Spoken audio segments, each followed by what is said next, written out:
mga musician, maraming salamat po muli sa inyong pagdalo ngayong gabi. Sobra po namin na-appreciate, amen, na inyo pong pinaglalaanan ng oras ang ating Panginoon at ang kanyang gawain. Maraming salamat din po sa inyong patuloy na pagbibigay sa gawain ng ating Panginoon. Praise God. Dadako na po tayo sa salita ng Diyos. Huwag na po natin patagalin. Matthew chapter 2. Mateo, Kabanata 2. Amen.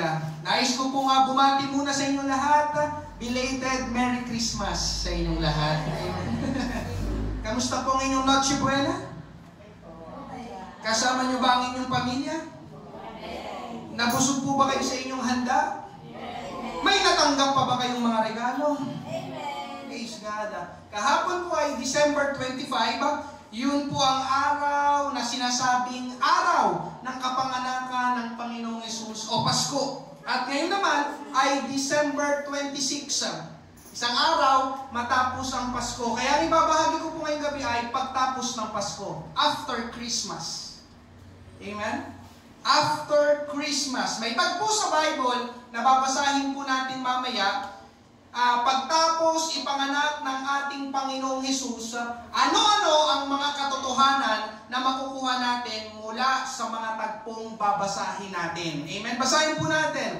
Matthew chapter 2, verses 13 hanggang 15, tapos talon tayo ng verse 19 hanggang 23. Ganito pong sabi, nang makaalis na sila, ang isang anghel ng Panginoon ay nagpakita kay Jose sa panaginip, na nagsasabi, bumangon ka at dalhin mo ang sanggol at ang kanyang ina at tumakas kayo patungo sa Ehipto. Manatili kayo roon hanggang sabihin ko sa iyo, sapagkat hahanapin ni Herodes ang sanggol upang siya ay patayin.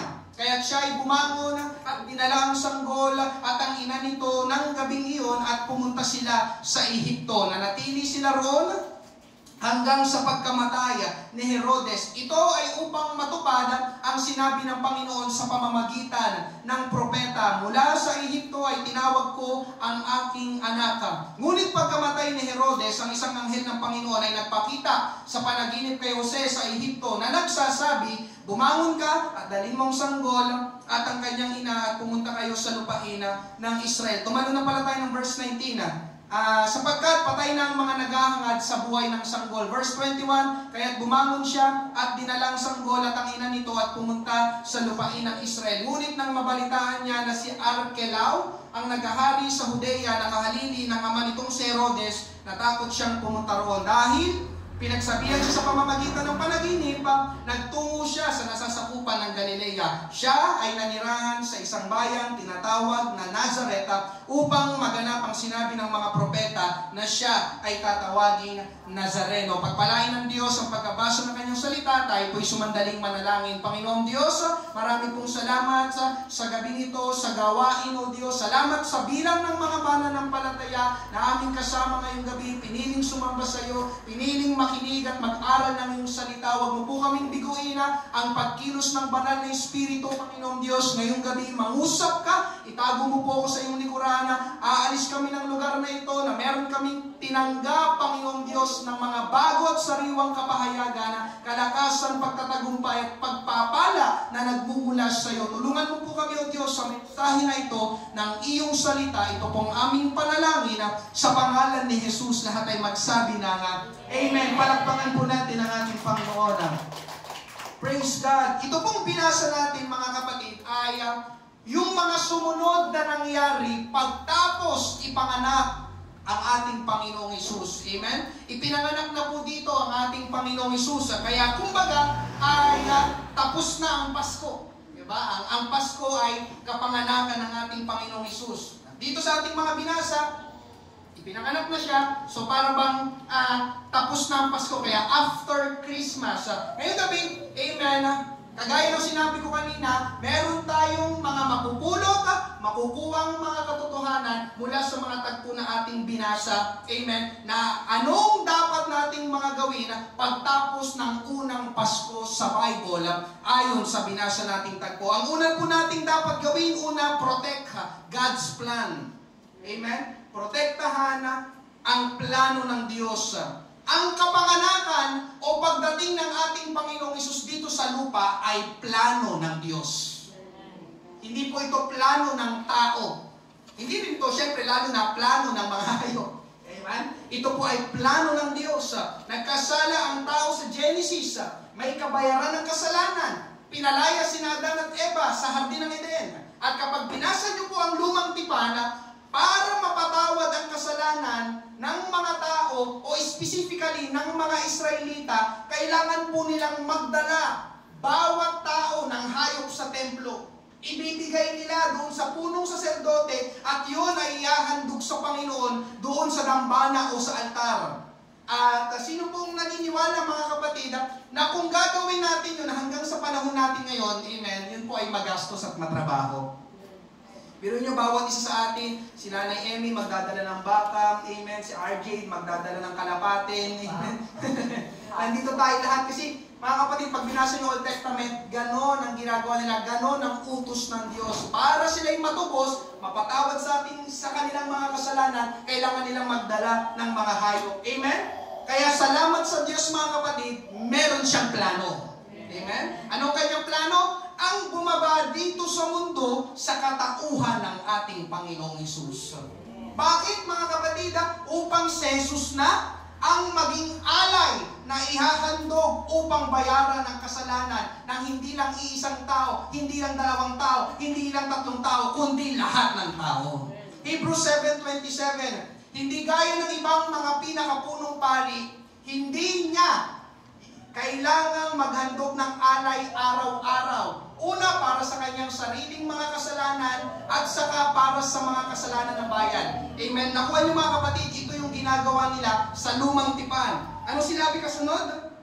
Ito'y ginawa niyang minsan, ang tinutukoy ditong niya, ito po'y si Jesus Christ. Ito'y ginawa niyang minsan magpakailanman ng kanyang ihandog ang kanyang sarili. Amen? Christ died once and for all our sins. Amen? Hallelujah. Hinandog ang kanyang sarili ng isang beses para hindi na natin kailangang maghandog pa ng hayop para sa ating mga kasalanan. Yun po ang pinakamisyon ng Panginoon. Bakit siya naparito?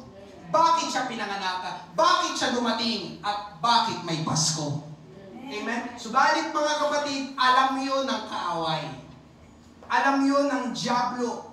Dahil ilang beses sinabi sa Old Testament, sa lumang tipan, na may darating na tagapagligtas para iligtas ang buong mundo.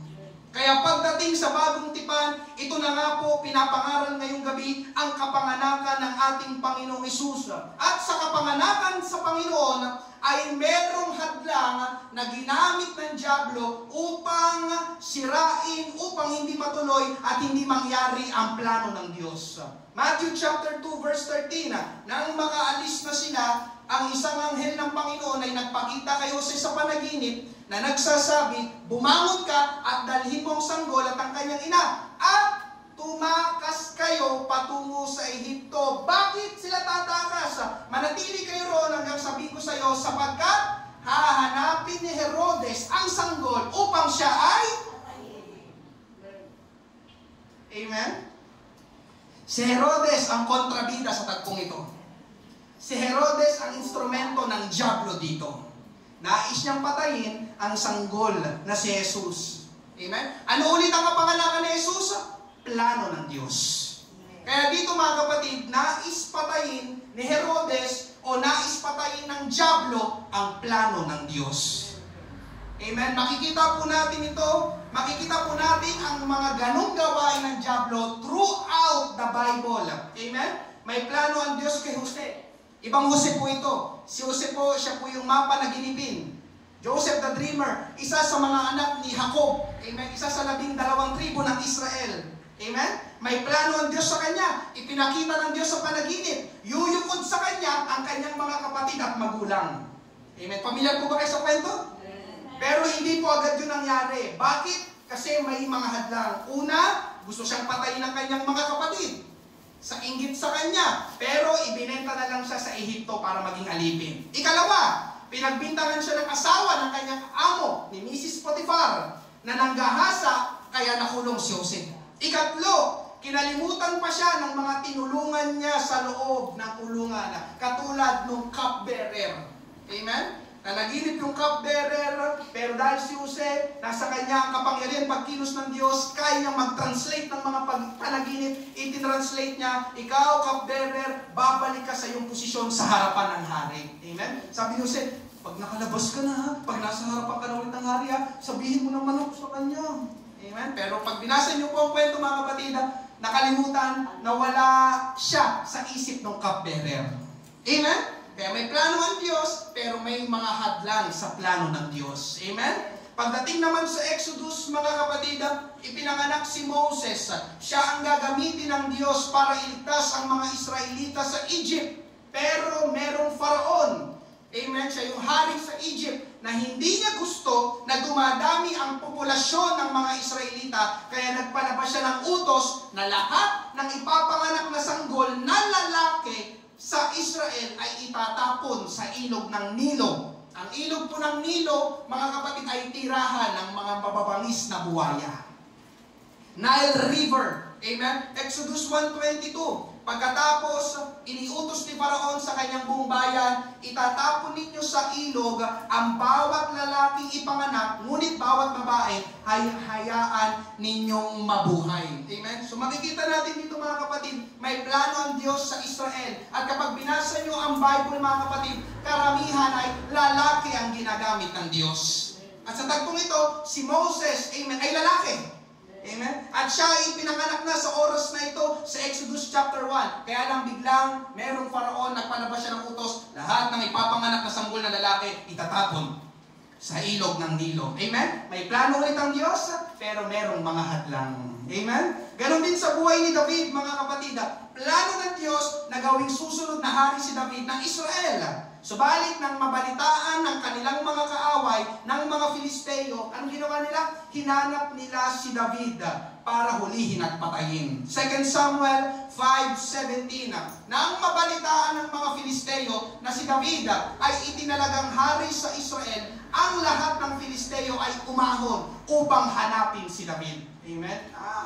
Amen. Hindi sila nag-celebrate. Uy, si David magiging hari na daw. Sabi ng mga Filisteo, ganun ba? Magiging hari na pala siya? Nasaan na ba yung David na yan?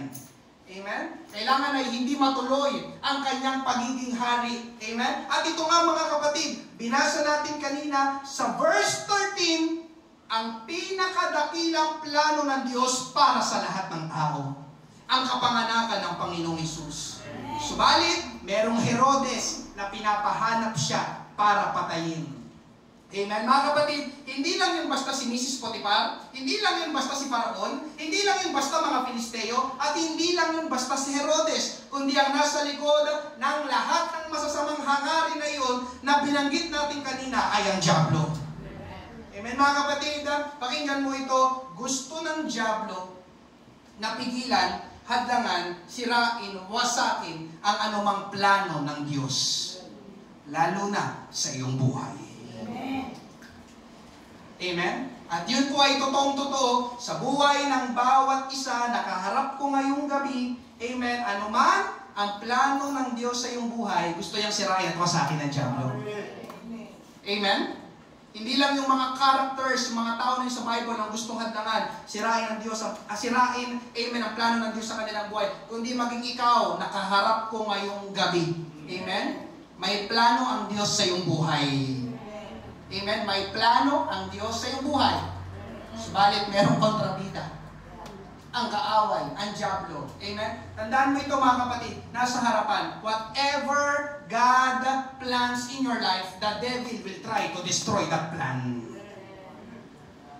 Amen?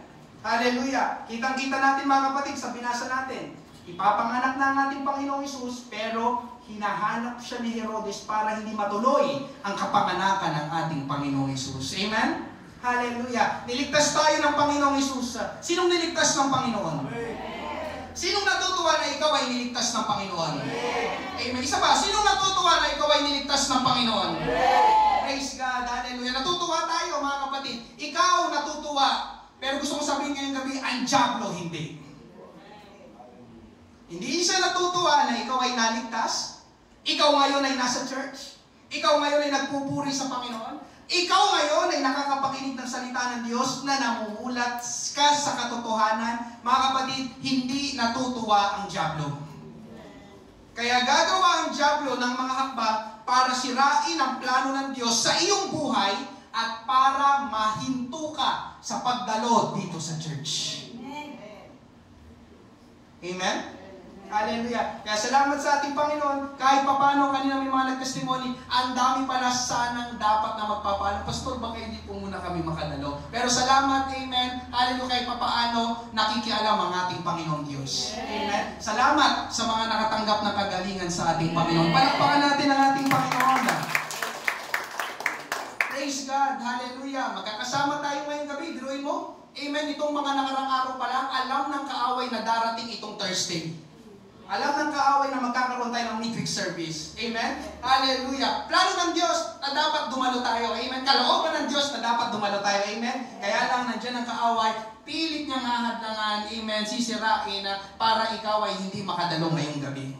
Amen? Hallelujah. Ngayong gabi, bakit nais ng dyablo na sirain ang plano ng Diyos sa iyong buhay? Bakit naman gagawin niyo ng kaaway? Ang sagot, mga kapatid, dahil natatakot ang dyablo na ikaw ay maging sino sa hinaharap kapag sineryoso mo si Jesus sa iyong buhay. The devil fears what you can become in the future. Kaya ngayon pa lang, mga kapatid, he will try to destroy that God's plan in your life. Amen? Hallelujah! Salamat sa ating Panginoon, mga kapatid, may plano ang Diyos sa atin.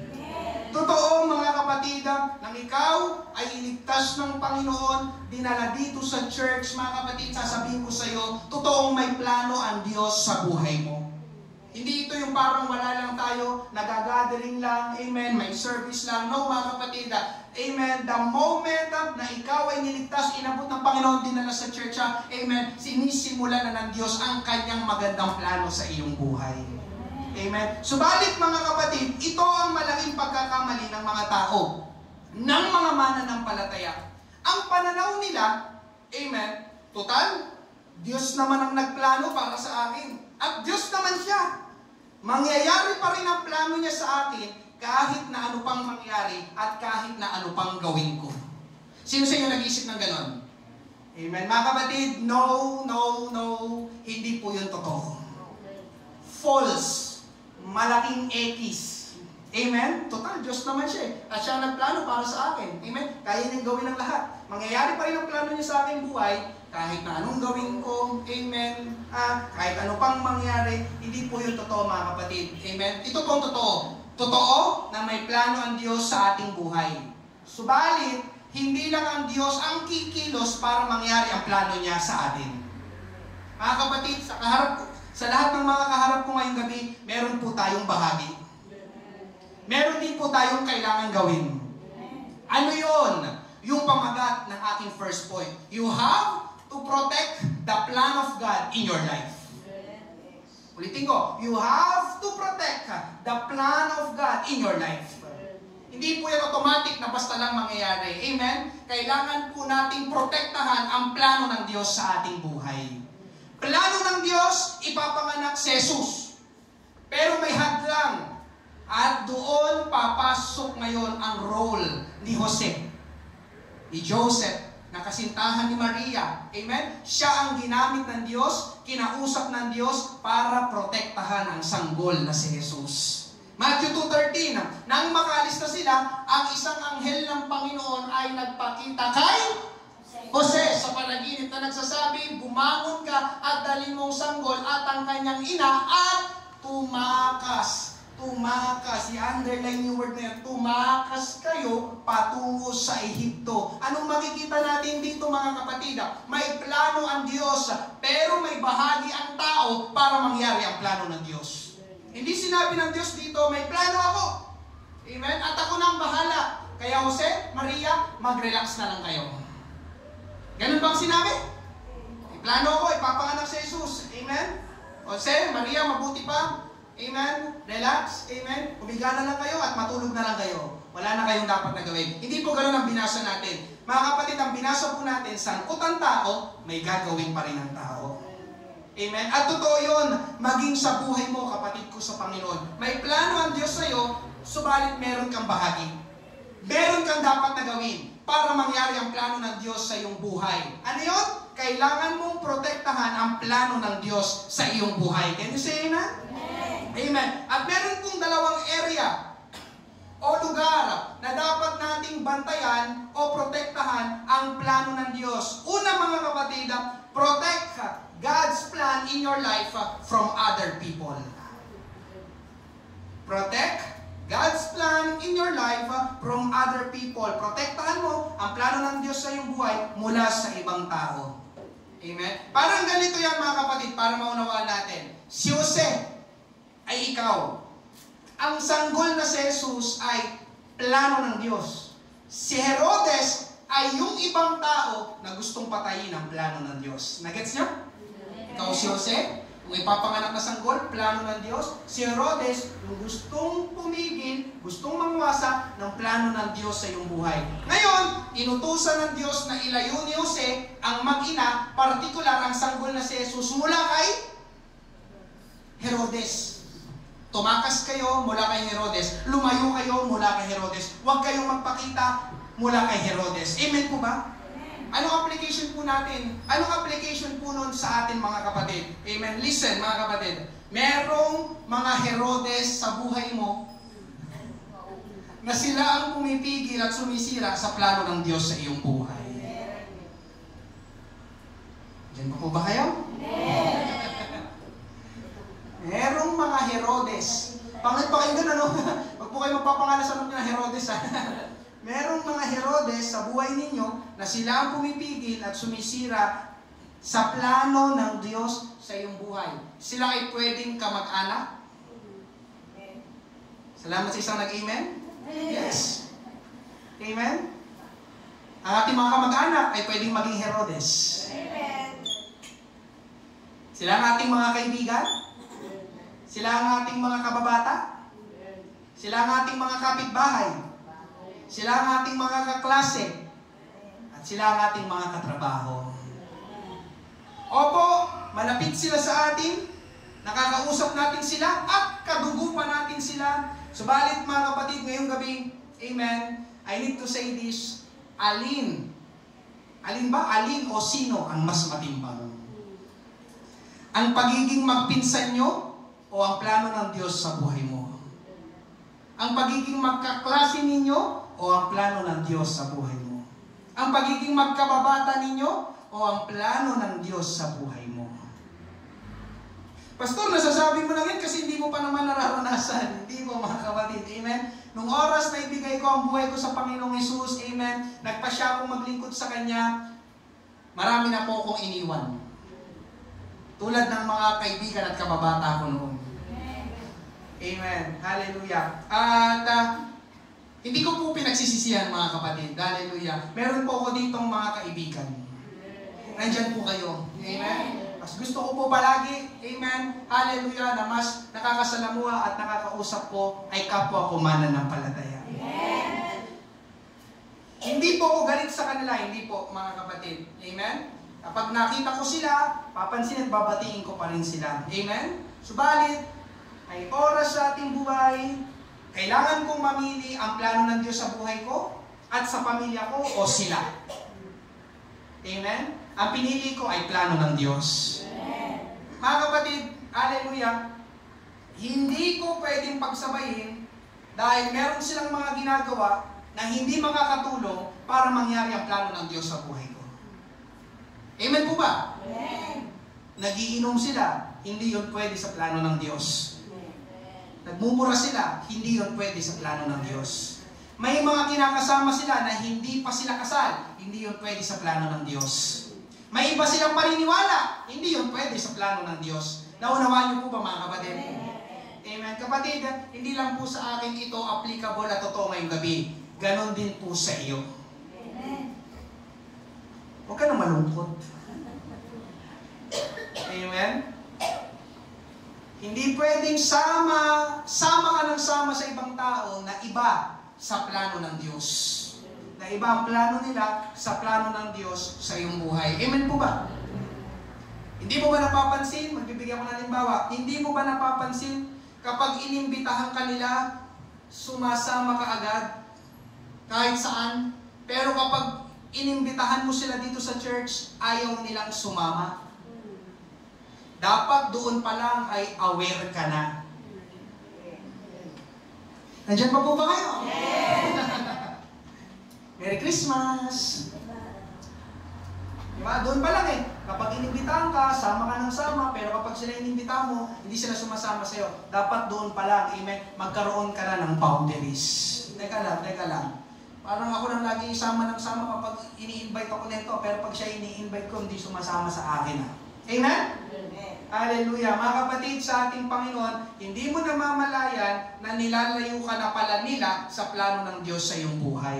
Amen? Mahalagang tandaan ngayong gabi, mga kapatid, na dapat ay alam mo pa rin ang iyong katayuan bilang anak ng Diyos. Bilang born-again Christian. Amen po ba? Hallelujah. Mga kapatid, ngayong gabi, kung kailangan mag-pull out sa kanila, mag-pull out ka na. Amen po ba? Merry Christmas! 1 Corinthians 15:33. Huwag kayong paloloko, ang masasamang kasama ay nakakasira ng mabuting pagkatao. Amen? Hallelujah. May mga nawawala ba sa church dahil sa ibang tao? Ang sagot, meron. May mga tao ba na nasasayang ang plano ng Diyos sa kanilang buhay dahil sa ibang tao? Ang sagot, meron. Amen? Hallelujah. Mas mahalaga ba sa iyo ang plano ng Diyos? Amen? Gusto kong kayong sumagot. Mas mahalaga ba sa iyo ang plano ng Diyos? Amen? Amen, mga kapatid. Hindi makakatulong ang mga Herodes na nakapaligid sa iyo. Ikalawa, mga kapatid, protect God's plan in your life from yourself. Ito mas matindi. Amen? Amen? Protektahan mo ang plano ng Diyos sa iyong buhay mula sa iyong sarili. Amen. Mga kapatid, hindi laging kasalanan ng iba kung bakit hindi nangyari o nangyayari ang plano ng Diyos sa iyong buhay. Maraming beses, tayo rin ang dahilan. Amen? Hallelujah. Nangaral po ako tungkol dito. Itong mga previous months. Amen? Babanggitin ko po ito. Pwede mo i-take down notes. Mas malakas ang labanan kapag ang labanan ay ikaw, kalaban ang sarili mo. Amen? Mas malakas ang labanan kapag ang labanan ay ikaw, kalaban ang sarili mo. Gusto ko sumigaw ng amen yung agree. Amen? Amen? Amen? Mga kapatid, hindi palaging yung mga Herodes, sila kasi. No! Amen? Tao ka. May kakayahan kang magpasya. Amen? May kakayahan kang umuo at may kakayahan kang humindi. Amen? At sino pong nakakaalam, mga kapatid, hallelujah, na ang pinakamalaking nagiging dahilan ng ating mga problema, hindi magagandang pangyayari, alam niyo po ba na tayo rin mismo? Kapag nakakagawa tayo ng mga maling pagpapasya. Amen? May gusto tayo, pero hindi gusto ng Diyos. At karamihan pa naman sa gusto natin ay panglaman o makanaman. Amen po ba? Diba yung fleshly desire? Amen? May mga nawawala sa church. Amen? Dahil hindi kinaya ang katwiran ng Panginoon. Katwiran ng church. Mahirap kalaban ng ating sarili, mga kapatid, ang ating laman. Kaya, kailangan ay malaman natin kung ano ang gusto o plano ng Diyos sa gusto lang natin. Dahil ang gusto lang natin, mga kapatid, ay pwedeng magdala sa atin sa kapahamakan at hindi mangyari ang plano ng Diyos sa ating buhay. Amen? Kaya makikita natin dito, mga kapatid, kalimitan ay tayo pala ang pumapatay sa plano ng Diyos para sa ating buhay.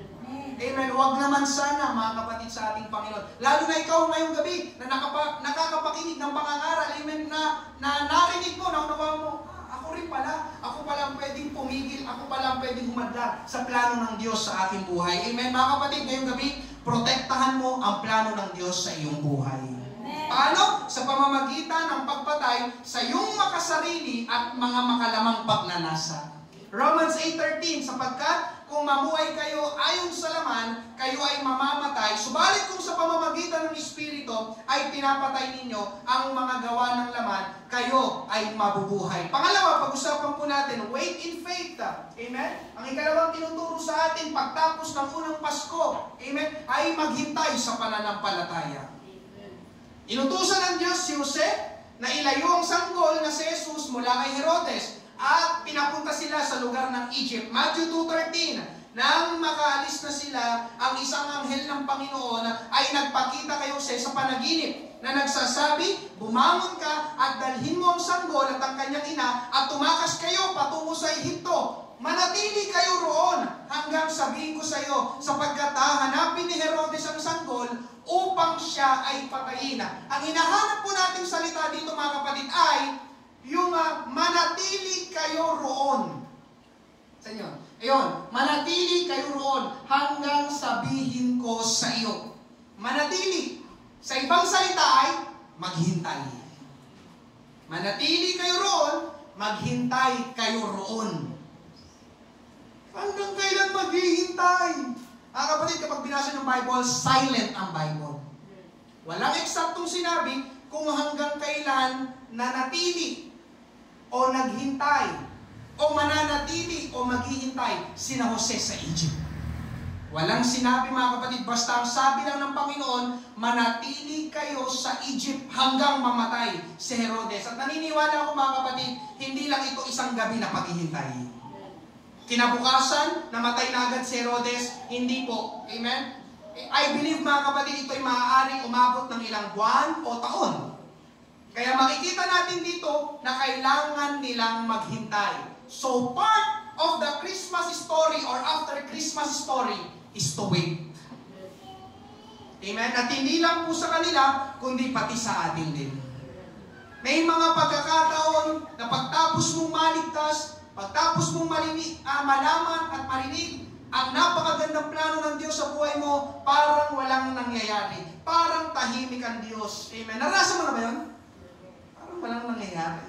Parang tahimik ang Diyos. Parang ang layo ng Diyos sa akin. Amen? Ano nang nangyayari? Buhay pa ba ang Diyos? Naalala pa ba ako ng Panginoon? Akala ko may plano ang Panginoon sa buhay ko.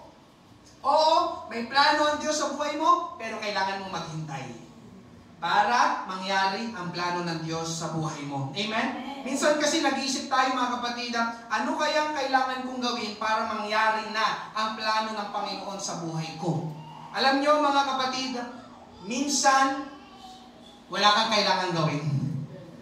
Ang kailangan lang ay maghintay ka sa pananampalataya sa Panginoon. Wait in faith. Amen? Kaya lang, ang problema sa ating mga tao, lahat tayo, walang exempted, ayaw po natin ang salitang wait. Sino sa inyo naiinis ka pag sinasabihan ka ng ibang tao ng wait? Anak, pakiabot ka ng wait lang po ma. Wait ka ng wait. Diba? Kanina pa ako dito utos. Diba? Pag wait ng wait, wait ng wait eh. Diba? Ayaw natin ang salitang wait lang po. Wait lang. Kasi ayaw natin na naghihintay. Amen po ba?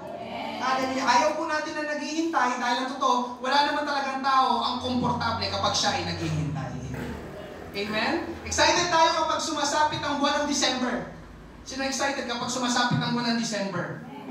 Amen? Kasi sabi nila, ito daw yung pinakamasayang buwan ng taon na, ito daw yung panahon na makakasama mo mga kamag-anak mo na hindi mo madalas makita at makasama. Ito daw yung panahon na makakatanggap ka ng mga regalo at aginaldo, praise God. At ito daw yung panahon, amen, na masasarap na pagkain ang makakain natin. Amen po ba? Kagaya ng 24 ng gabi.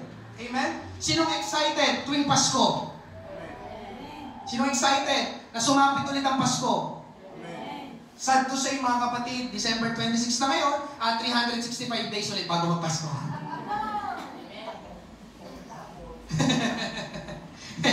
Amen? Ano ibig sabihin nun? Isang taon ulit ang hihintayin natin. Amen po ba? Pastor, matagal-tagal yun. 365 days na naman. Amen?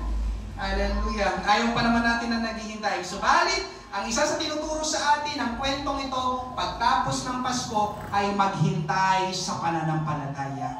Bakit kailangan maghintay mga kapatid? Amen? Pakinggan mo ito. Dahil ang paghihintay ay pagpayag sa Diyos na siya ay kumilos. Nasa harap ko ata yan. Waiting is letting letting God to work. Waiting in faith is letting God to work. Ang paghihintay sa pananampalataya ay pinahihintulutan mo ang Diyos na siya ang gumawa. Amen? Ito ang totoo mga kapatid. May mga oras at sitwasyon na hindi natin kaya.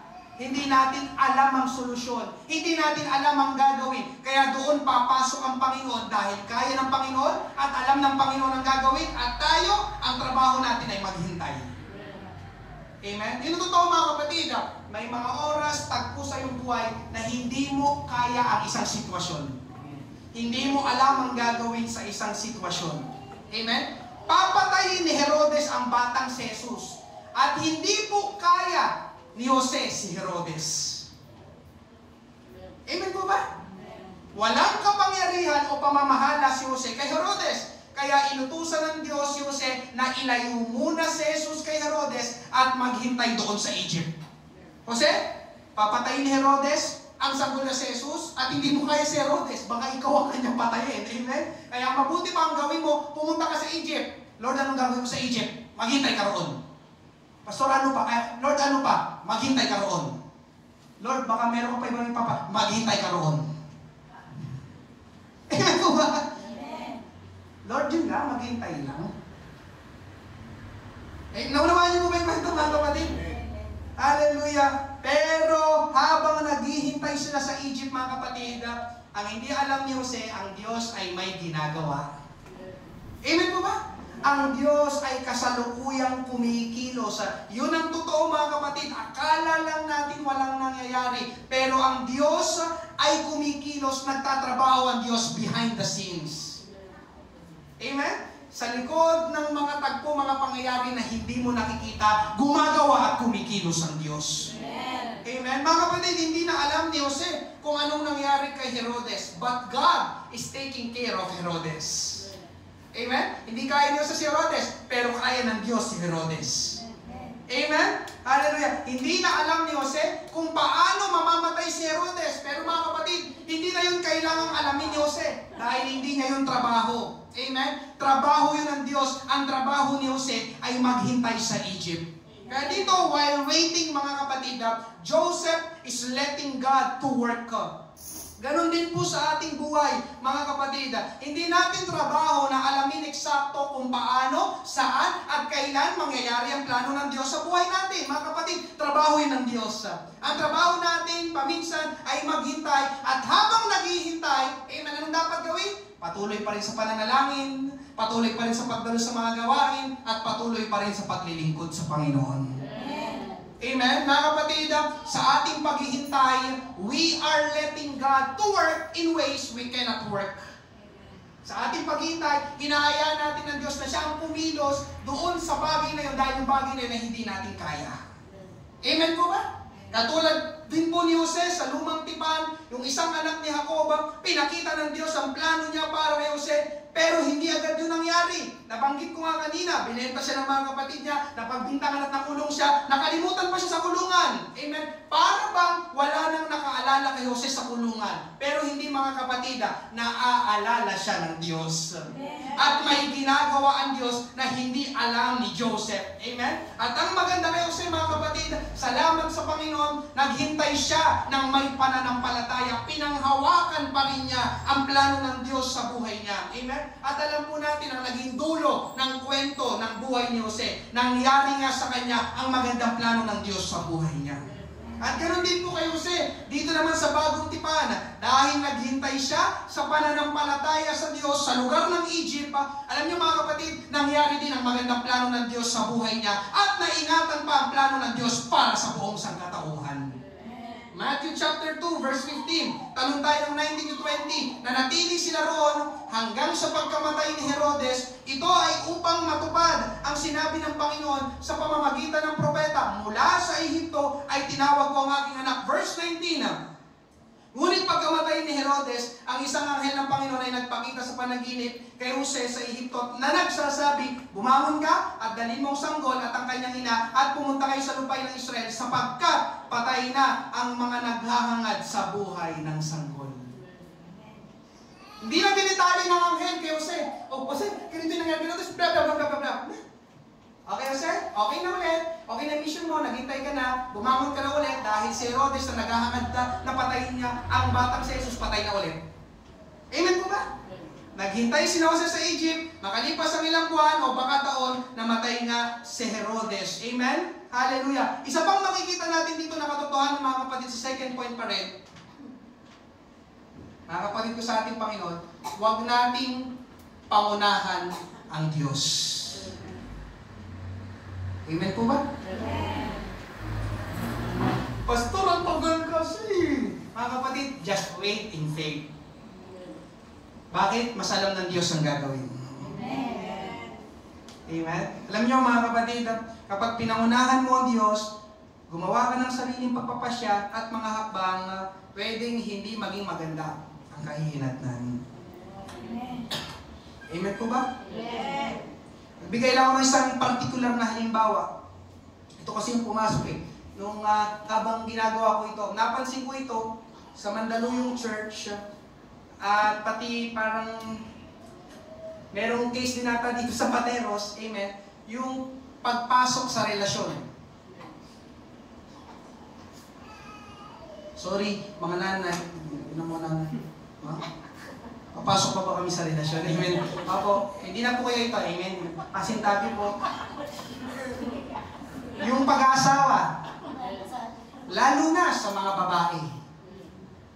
Meron kasing mga babae na pakaramdam nila na pag-iwanan na sila. 25, 26, 27, 28, 29, 30 years old! 30 years old na ako. Wala pa rin yung naliligaw sa akin. Wala pa rin yung malapit sa akin. Amen? Wala pa rin akong asawa. Totoo po yan. Nangyari po yan, mga kapatid. Amen? Kaya lang ang problema, mga kapatid, sa pagmamadali, amen, ay hindi na nag-iisip, hindi na naghihintay ng plano ng Diyos. Ang mangyayari, nagmamadali na ako, asawang-asawa na talaga ako eh. Ang inasawa, hindi mananampalataya.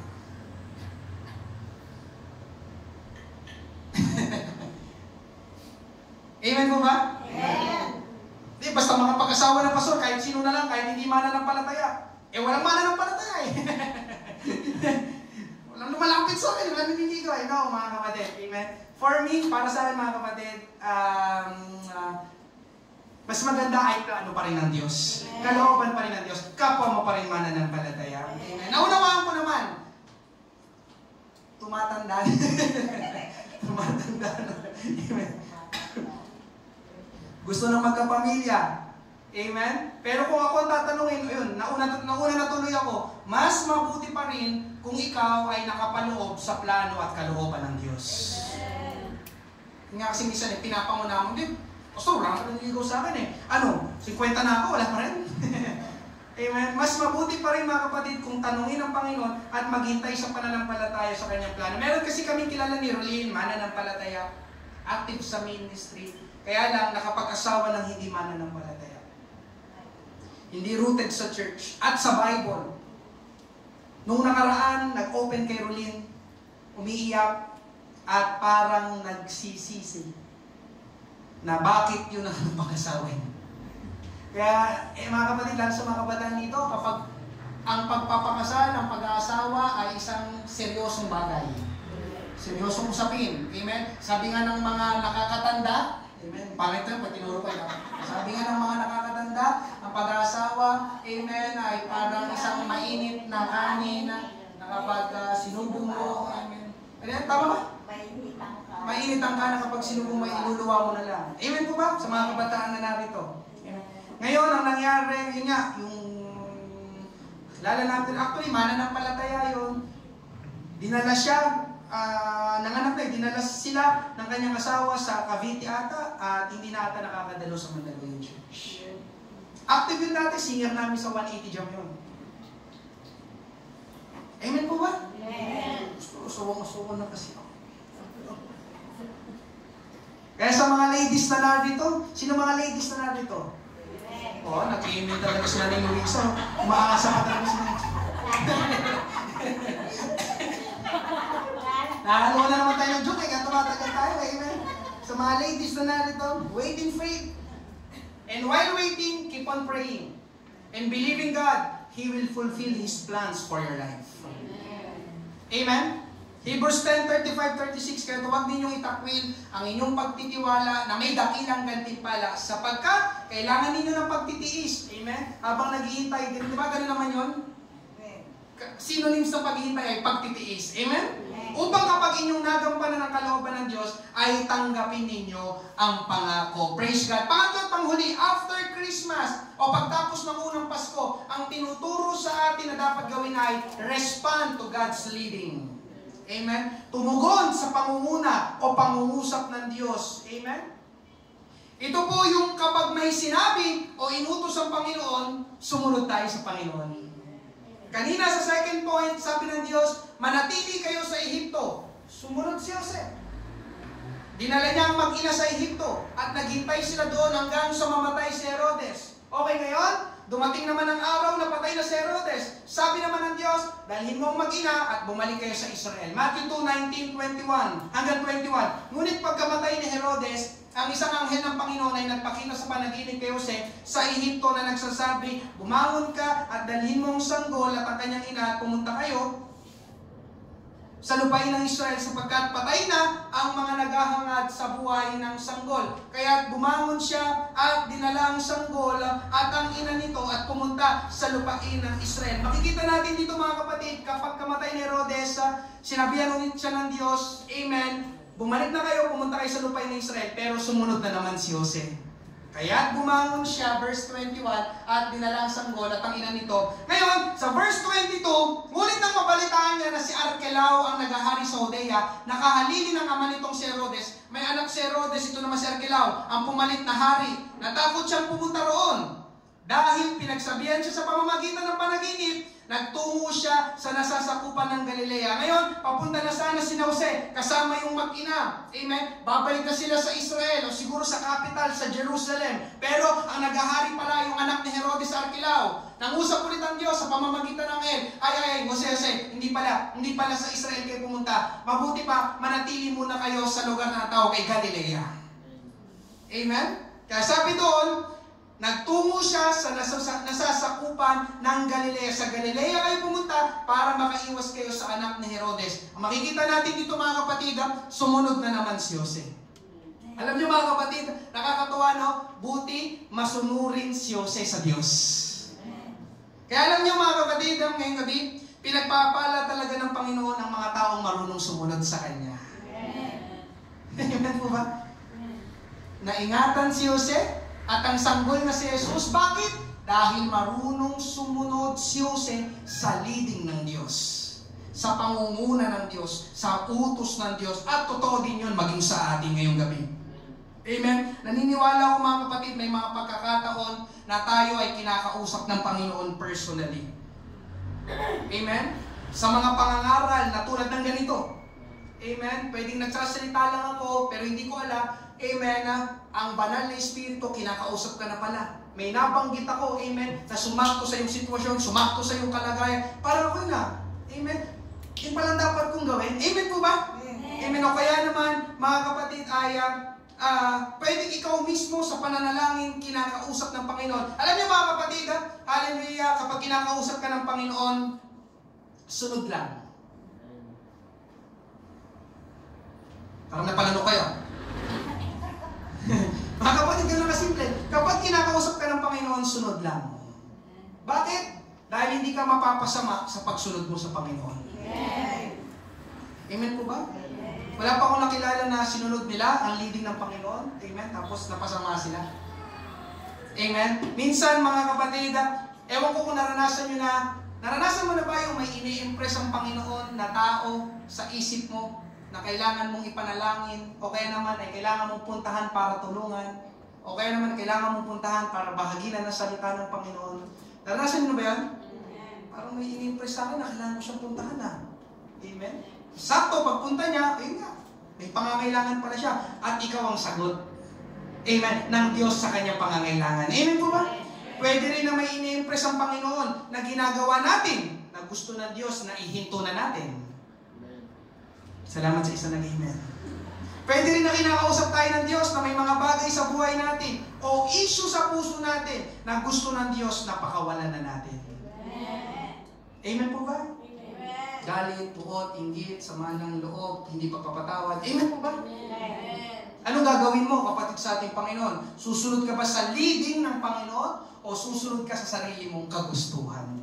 Tandaan mo ito, kapatid ko sa Panginoon, kapag sumunod ka sa tinatawag na leading, pangunguna, pangungusap ng Panginoon, listen mga kapatid, pinapakawalan mo ang pabor ng Panginoon. Pinapakawalan mo ang pagpapala ng Panginoon. Pinapakawalan mo ang pag-iingat ng Panginoon sa buhay mo. Kapag sumusunod ka sa leading ng Panginoon. Amen po ba? Sabi ko kanina, naingatan si Jose at ang buhay ng sanggol na si Jesus. Bakit? Dahil sumunod si Jose sa leading ng Diyos. At hindi lang ang buhay ni Jose at ang buhay ng sanggol na si Jesus ang naingatan, kundi pati ang dakilang plano ng Diyos para sa buong sangkatauhan, naingatan. Amen? Ang Panginoong Jesus ay pinanganak para iligtas ang tao. Yun ang plano ng Diyos. Amen? Paano kung hindi sumunod si Jose? Panginoon, ayoko doon sa Ehipto. Taga dito kami sa Israel. Dito lang kami. Di ba? Pwede sabihin niyo sa yun. Jose, tumakas ka. May nagbabanta sa buhay ng sanggol na si Jesus. Ayoko. Pumunta ka sa Egypt. Ayoko, Lord. Dito lang ako sa Israel. Tapos nung nandun na sila sa Egypt, di ba? Nandun na sila sa Egypt. Sabi naman ng Panginoon, okay, patay na si Herodes. Balik na kayo sa Israel. Panginoon, ganun lang yun? Panay ka utos na. Di ba? Anong panay?